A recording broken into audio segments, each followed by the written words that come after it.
இந்த காலை பகல் ஆராதனை உன்னை பார்த்து ஆவியானவர் சொல்லுகிறார், நான் இவ்வளவு கண்ணீர் வடித்து என் குடும்பத்துக்குள்ள ஒரு மாற்றம் வரலையே, நான் இவ்வளவு அழுதும் என் குடும்பத்தில் மாற்றம் இல்லையே, ஆண்டவரை நீர் என்ன இந்த அனுபவத்தை காணும்படியா என்ன நீர் உயிரோடு வைத்திருக்குன்னு கேட்கிற உன்னை பார்த்து அந்த காலை பகல்ல ஆண்டவர் சொல்லுகிறார், உன்னை நான் கண்ணீரோடு கூட, உன்னை பாரம்பரியத்துக்கு உள்ள இருந்து, உன்னை உலகத்துக்கு பின்ன இருந்து, உன்னை உலகத்தின் ஆடம்பரத்துக்கு பின்ன இருந்து உன்னை நான் பிரித்தெடுத்து அழைத்தது நீ கண்ணீரோடு கண்ணீர் விட்டு செத்து போகும்படி அல்ல, நான் உனக்கு செய்கிற மகிமையான கிரியை எல்லாரும் காணவும் உன்னுடைய கண்கள் காணவும் நான் சீக்கிரத்தில் வெளிப்படுத்துவேன் சொல்ல தேவனை கரங்களை தட்டி, யார் அந்த வேதனையோடு இந்த இடத்துல அமர்ந்திருக்கிறீங்க, யார் அந்த தேவ சமூகத்தில் கடந்த நாள் எல்லாம் நீ அழுது புலம்பனாய் அல்லவா, கடந்த நாட்கள் ஏன்பா என் வீட்டுக்குள்ள ஒரு மாற்றம் வராதா, என் பிள்ளைக்கு ஒரு மாற்றம் வராதா, என் கணவனுக்கு ஒரு மாற்றம் வராதா, என் குடும்பத்துக்குள்ள ஒரு மாற்றம் வராதா, கடந்த நாள் எல்லாம் நீ அழுதாய் அல்லவா, எனக்கு ஆண்டவர் சொல்ல ஒன்ன பார்த்து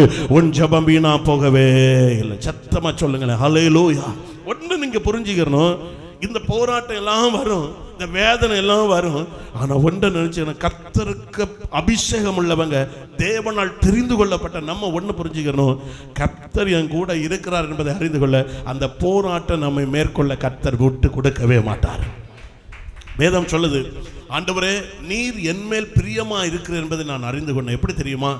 என் சத்துரு என்னை மேற்கொள்ளாததினால் என் கர்த்தர் என் மேல் பிரியமா இருக்கிறார். நினைச்சு பாருங்களேன், யோசேப்பு எல்லாமே முடிஞ்சு சிறைச்சாலைக்கு போறாரு.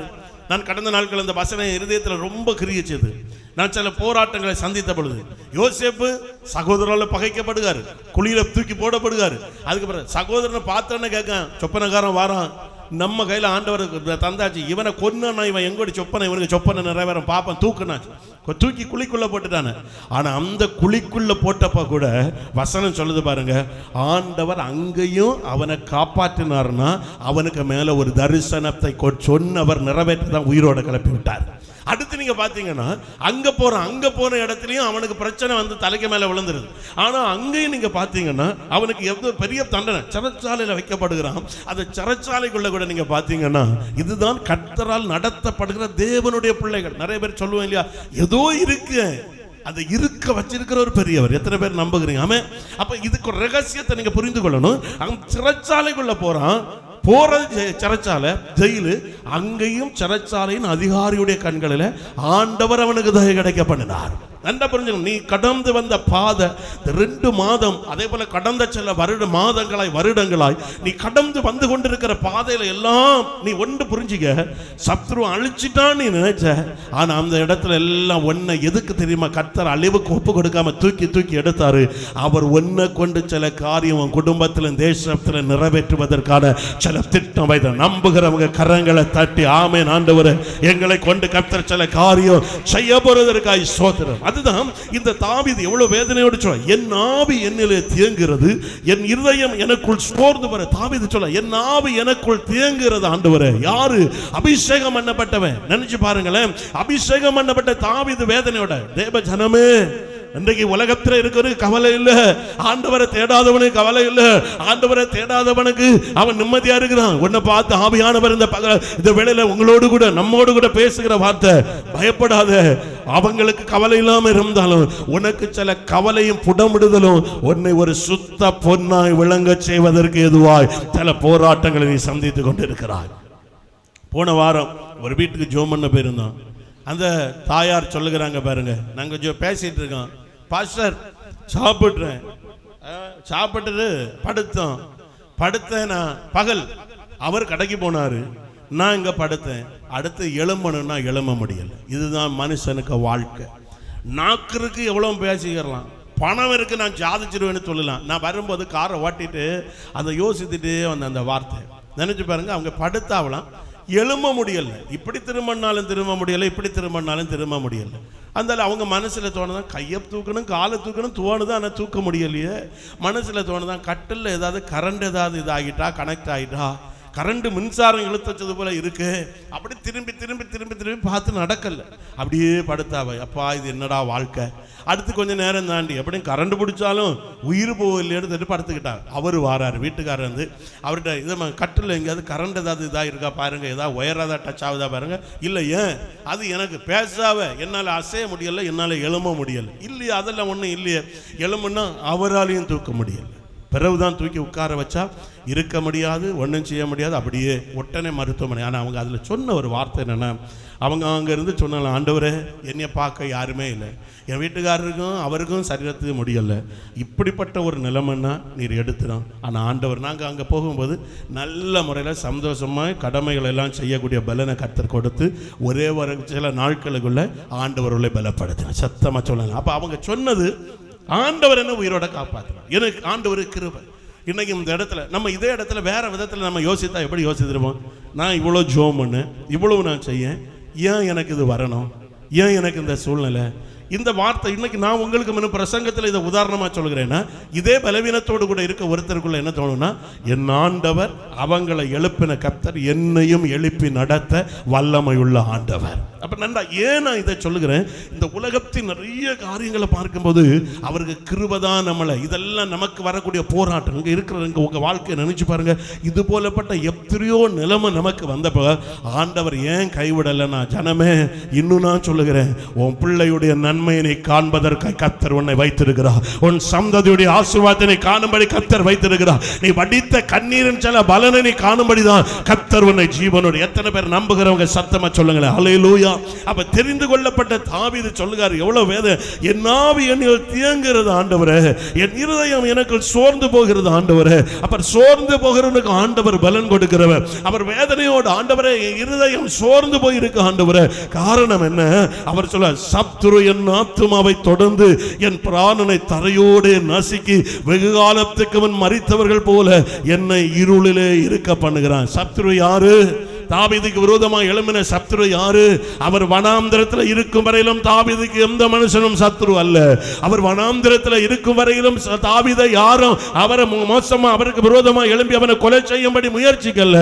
என்னைக்கு தாவீது அபிஷேகம் பண்ணப்பட்டானோ, என்னைக்கு தாவீது தேவனால் பிரித்தெடுக்கப்பட்டானோ, என்னைக்கு தாவீது ஆண்டவருக்கு என்று அழைக்கப்பட்டானோ, அதற்கு பிறகுதான் ஒரு எதிரி அவனுக்கு விரோதமாக எழும்புகிறான். சத்தமா சொல்லுங்களேன் ஆமென்.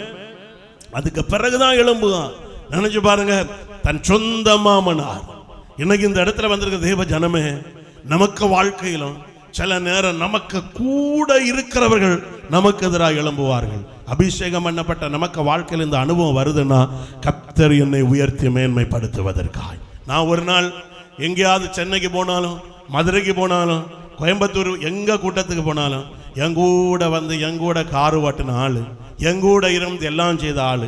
இன்னைக்கு நான் போன ஒவ்வொரு சபையிலையும் பாஸ்டர்களை பார்த்து அவன் கள்ளன், அவன் கள்ளன். இதுதான் நான் அப்ப நினைச்சு பார்ப்பேன், ஆண்டவரே இது உலகம். சத்தமா சொல்லுங்களேன் ஹல்லேலூயா. ஒரு நாள் நான் இந்த சம்பவத்தை மனசுல யோசித்துட்டே இருக்கும்போது ஆண்டவர் எனக்கு தந்த ஒரு காரியம். மயிலோடு பகுதியில் நான் ஊழியம் செய்துட்டு இருந்தேன். அந்த இடத்துல பார்த்தீங்கன்னா ஒரு பையன், அவங்க தாய் அவ்வளவு கஷ்டப்பட்டு அக்காணி விற்று தனக்கு பிள்ளைய வளர்த்தி, 3-4 பிள்ளைகள் உண்டு, வளர்த்தி அந்த பிள்ளைகளை நல்ல நிலைமைக்கு கொண்டு வந்து எல்லா பிள்ளைகளையும் திருமணம் பண்ணி கொடுத்து நல்ல முறையில் அந்த தாயார், நான் போகும்போதெல்லாம் என்னம்மா வாங்க பாஸ்டர் எனக்கு ஜோம் பண்ணுங்க, வெளுவலா இருக்கு வயசான பாட்டி. அவங்க இந்த இடத்தெல்லாம் பார்த்தீங்கன்னா இந்த அப்படி சுருங்கி ஒரு மாதிரி ரொம்ப வயசு அப்படி இருப்பாங்க. அப்போ அப்படி நான் போகத்துலலாம் ஜோம் பண்ணேன். என் பிள்ளைக்காக ஜோம் பண்ணணும், என் பையனுக்காண்டி ஜோம் பண்ணணும், அவன் நல்லா இருக்கணும், அவன் குடிக்கப்படாது, அவன் வரையத்தில் நான் அதுக்காக ஜோம் பண்ணேன். ஒரு நாள் நான் அந்த வீட்டுக்கு நாங்கள் 2 பேரும் போயிருக்கோம்.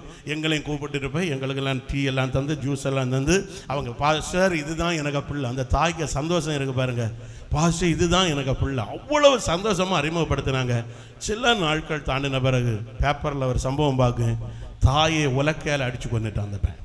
எவ்வளோ கொடூரமான காரியம். இதே தாய், நான் இது எப்படின்னா நான் அனுபவிச்சதை சொல்லுவேன். நாங்கள் அவங்க வீட்டில் போய் அவ்வளோ ஐக்கியமாக இருந்திருக்கான். அப்படின்னா ஜபத்துக்கு போச்சுட திடீர்னு பார்க்க தாயை உலக்கையால் அடிச்சு கொண்டுட்டான். இவன் கொலைகாரன். அது என்ன இடத்துல நாங்கள் அடுத்து அங்கே போகிறோம். அங்கே போகும்போது இவனை போலீஸில் தேடாங்க. சொந்த சகோதரர்லாம் இவனுக்கு விரோதமாய் வீட்டில் இவன் குடிச்சிட்டு போதன்னா அப்படி குடிப்பான். குடிச்சிட்டு வந்து தாயார்கிட்ட என்னதான் சொன்னால் அதை இதுதான் சொல்லிச்சு, பக்கத்தில் உலக்க இருந்து ஆள் முரடானவன், புல்லட்டில் தான் வருவான், எடுத்து ஒரே அடி தாய். அது நான் சொன்னேன், யாருக்குன்னு நல்ல வயசு, இந்த முகம் எல்லாம் சுருங்கி போய் நல்ல வயசு, அடியோட அது கீழே விளங்கு. அடுத்து அது மயங்கிட்டுன்னு சொல்லி 2-3 குடம் தண்ணி பிடிச்சது இந்த தூக்கி தலையிலோடி ஊற்றி தாயார் மறித்து போனாங்க. எனக்கு அதை கேட்கும்போது ஆண்டவரே நினச்சி பாருங்க, நான் இந்த சம்பவங்களை யோசிக்கும் போது அந்த தாய் எவ்வளவு கஷ்டப்பட்டு, நானும் குடும்பமாக நாங்கள் போயிருக்க, இதுதான் எனக்கு பிள்ளை பாஸ்டர், நான் அவங்கள்ட்ட சொல்லுவேன் தெரியுமா, இவனுக்காண்டி ஜோம் பண்ணுங்க, இவன் தான் பாஸ்டர். ஏன்னா நான் அவனை பார்த்ததில்லை. அவங்க இவ்வளோ சந்தோஷமா அறிமுகப்பட, மனைவி கூட அவள் அப்படி அறிமுகப்படுத்தலை. ஆனால் அதே தாய் தன் பிள்ளை நல்லா இருக்கணும் வளர்த்துன அதே தாயை அடிச்சு கொண்டான். கடைசியில் பார்த்தீங்கன்னா கொஞ்ச நாள் வழக்காச்சு, உள்ளே போனால் பெயிலில் வெளியே கொண்டு வந்தாங்க. கொஞ்ச நாள் அப்படி இருந்து வழக்கு நடந்துட்டு இருந்து அவனுக்கு கூட பிறந்த சகோதரர்கள் சாட்சி சொல்லுவோம், நீ அம்மையை கொண்டதுனால இருந்து திடீர்னு அதே குடிப்பழக்கத்தில் திடீர்னு ஒரு நாள் விஷம் அடித்து அவனுக்கு வாழ்க்கை முடிந்து போச்சு. நான் ஏன் இதை சொல்லுகிறேன், சில நேரம் கொண்டு நம்ம ஒரு தென்னை மரத்தை நடுகிறோம், இது என் சந்ததி வர ஆசீர்வாதமாக இருக்குன்னு நினைப்போம். அந்த தென்னை மரத்தை கீழே இருந்து நம்ம பேப்பர் படிச்சுட்டு சந்தோஷமாக இருக்கும்போது அதே அங்கே தான் தலையில் விழுந்து கழுத்து தலை உடஞ்சி சாகுவனி இருக்கேன்.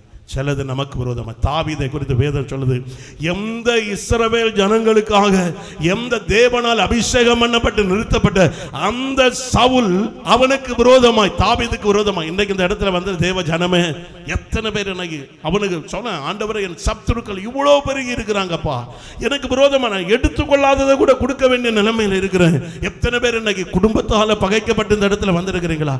நான் இவனை நம்பி என்னத்துக்கு எல்லாத்துக்கும் எல்லாம் எனக்கு தொழில், எனக்கு குடும்பத்தின் காரியங்களை வைத்திருந்தேன், எனக்கு நிலைமை இன்னைக்கு இவர்கள் நிமித்தம் எனக்கு இந்த நிலைமை. எத்தனை பேர் வேதம் சொல்லுது, தாவீது அவன் வீட்டாரால் அவனுடைய குடும்பத்தார் அவன் அபிஷேகம் பண்ணப்பட்ட வசனம் சொல்லுது பாருங்க, சவுல் அவனை கொலை செய்வதற்காக தேடு. அதான் அவன் சொல்லுவான், ஆண்டவரே என் இருதயம் சத்துரு என் ஆத்துமாவை தொடர்ந்து கொலை செய்யும்படி தொடர்ந்து. எத்தனை பேர் இந்த இடத்துல வந்திருக்கிறீங்க? ஆண்டவருடைய நாமத்தினால சொல்கிறேன், அவைகளில் இன்னைக்கு எத்தனை பேர்னால உன் இருதயம் சோர்ந்து இருக்கிறதோ, எத்தனை பேர் உனக்கு நன்மை பெற்ற உனக்கு விரோதமாக எழும்பி இருக்கலாம், உன் வீட்டில் உனக்கு கூட இருந்த உனக்கு விரோதமா பேசிட்டு இருக்கலாம், உனக்கு கூட இருந்து உனக்கு இருந்த நிறைய ஆசீர்வாதம் பெற்றவன் இன்னைக்கு உனக்கு எதிராக எழும்பி இருக்கிறான். ஆண்டவருடைய நாமத்தினால சொல்கிறேன், அவன் எழும்பலாமே தவிர உன் மீது கரத்தை வைப்பதற்கோ உன்னை மேற்கொள்வதற்கோ அவனுக்கு அதிகாரம் இல்லை. காரணம், உனக்குள்ள இருக்கிற அபிஷேகம் பெரியது. நம்புகிறவன் மற்ற கரங்களை தட்டி, எனக்குள்ள ஆண்டவர் வைத்திருக்கிற தரிசனம், எனக்குள்ள ஆண்டவர் வைத்திருக்கிற திட்டம், எனக்குள்ள ஆண்டவர் வைத்திருக்கிற நோக்கம் பெரியது. அப்ப நன்றாய் புரிந்து கொள்ளுங்க, அபிஷேகம் பண்ணப்பட்ட ஒரு மனுஷனுக்கு வாழ்க்கையில் நிச்சயமாய் இப்படிப்பட்ட பாதையில் ஆண்டவர் நடத்துறாருன்னா அந்த மனிதனை குறித்து ஒரு பெரிய திட்டத்தை கர்த்தர் வைத்திருக்கிறார். சோர்ந்து போகாதுங்க, சோர்ந்துடாதுங்க. இது மார்ச் மாதம் முதல் ஞாயிற்றுக்கிழமையில் ஆண்டவருடைய நாமத்தினால சொல்லுகிறேன், உன் கூட இருந்து எத்தனை பேர் உனக்கு விரோதமாக எழும்பட்டும், உன் வீட்டில இருந்து நீ சாப்பிட்டு நீ திருமணம் பண்ணி கொடுத்த குடும்பங்களா இருக்கலாம், அவங்க கூட உனக்கு எதிராக எழும்பலாம். ஒரு நாள் வரும், தாவீது நீ சிங்காசனத்தில் உட்கார்ந்த முழு இஸ்ரவேலையும் ஆளுகை செய்வதை அந்த கண்கள் காணத்தக்கதாய், அவர்கள் சந்ததிகள் உனக்கு கீழே இருக்கத்தக்கதாய் கர்த்தர் உன் மேல வைத்திருக்கிற தரிசனம் பெருசு. எத்தனை பேர் ஆமென் சொல்லுகிறேன்? ஹல்லேலூயா. அந்த